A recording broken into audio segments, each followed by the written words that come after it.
بھولنا ابھی تمہیں اس لیے مشکل لگ رہا ہے کیونکہ تم تکلیف میں ہو۔ بھولنے کا سوچتے ہو تو ڈر جاتے ہو کہ بھول جاؤ گے تو مر جاؤ گے، لیکن ایسا نہیں ہے۔ اس صبر کا صلہ تمہیں دگنا کر کے عطا کیا جائے گا۔ تمہاری آنکھ سے گرنے والا ایک ایک آنسو تمہارے حصے میں دگنی مسکراہٹیں لے کر آئے گا۔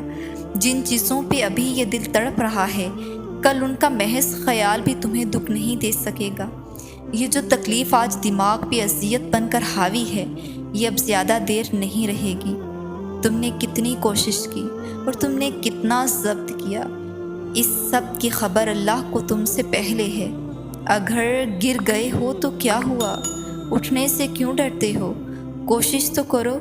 تم اللہ کو ایک دفعہ پکارو گے تو وہ 100 دفعہ تمہاری پکار کا جواب دے گا۔ تم ایک ہاتھ اس کی جانب بڑھاؤ گے تو وہ دونوں ہاتھوں سے تمہیں تھام کر اپنی جانب کھینچ لے گا۔ یوں رونے سے تو کچھ حاصل نہیں ہوگا۔ گر کر اٹھنا سیکھو، اللہ پہ یقین رکھنا سیکھو۔ اللہ اس آنسو سے واقف ہے جو تم نے مسکراتے ہوئے پلکوں کے پیچھے چھپا لیا تھا۔ وہ ہر اس دعا سے واقف ہے جس کے لیے ہاتھ اٹھاتے ہوئے تمہارا دل تکلیف سے پھٹ رہا تھا۔ وہ ہر اس فریاد سے واقف ہے جسے تم نے تڑپتے ہوئے زبان میں دبا لیا تھا۔ وہ ہر اس صدا سے واقف ہے جب تم نے کرب کے مارے سجدے میں گرتے ہوئے اللہ کو پکارا تھا۔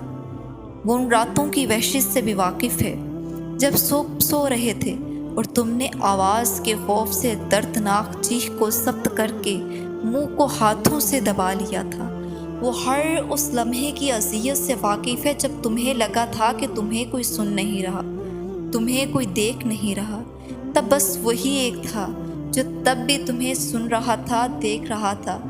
تم اسے نہیں سنتے، لیکن وہ تمہیں ہر گھڑی ہر لمحہ سنتا ہے۔ وہ سب جانتا ہے، بس وہی ہے جو دل کے حال جانتا ہے۔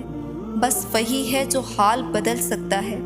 بس وہی ہے کہ اس کے جیسا کوئی نہیں۔